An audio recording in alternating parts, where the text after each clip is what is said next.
Well, Sudan remains an important political and economic regional player, but the fighting between its rival military forces has already adversely affected its economy and is now threatening the security of its neighbors. Analysts are warning that a prolonged conflict in the country could trouble an already volatile region. Adel Mahrui with the story.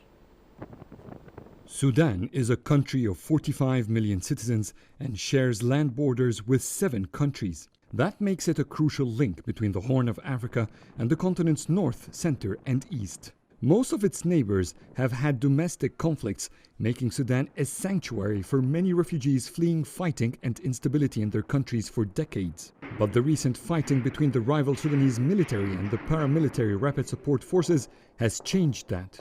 People are now fleeing Sudan due to insecurity and the unfolding humanitarian crisis.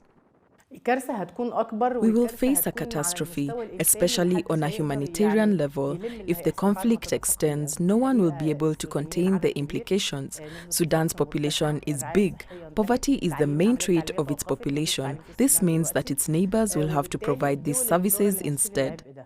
UNHCR estimates that 800,000 people could be forced to flee Sudan if the fighting doesn't stop. Trade between Sudan and its neighbors in food and other essential supplies has stalled since the fighting broke out on April 15. This has worsened the food crisis in the region. The fighting could also fuel further insecurity in a region already hit hard by that problem. A security void in Sudan will pour tension into its neighbors. Already the border security with Sudan's eastern neighbors is volatile. When Sudan's security collapses, the borders of Eritrea, Djibouti, Ethiopia, Kenya and South Sudan become vulnerable.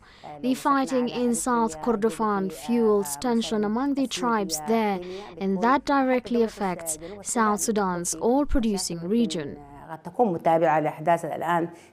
If the fighting in Sudan stretches to the border states, the impact on its neighbors could be huge. That concern has led to increased regional cooperation to try and end the fighting in Sudan. This week, the Egyptian foreign minister began an African tour that will include Chad and South Sudan to help strengthen ongoing mediation efforts.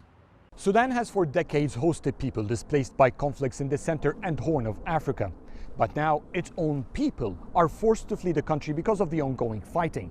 This leads to new challenges for a region that is already in crisis.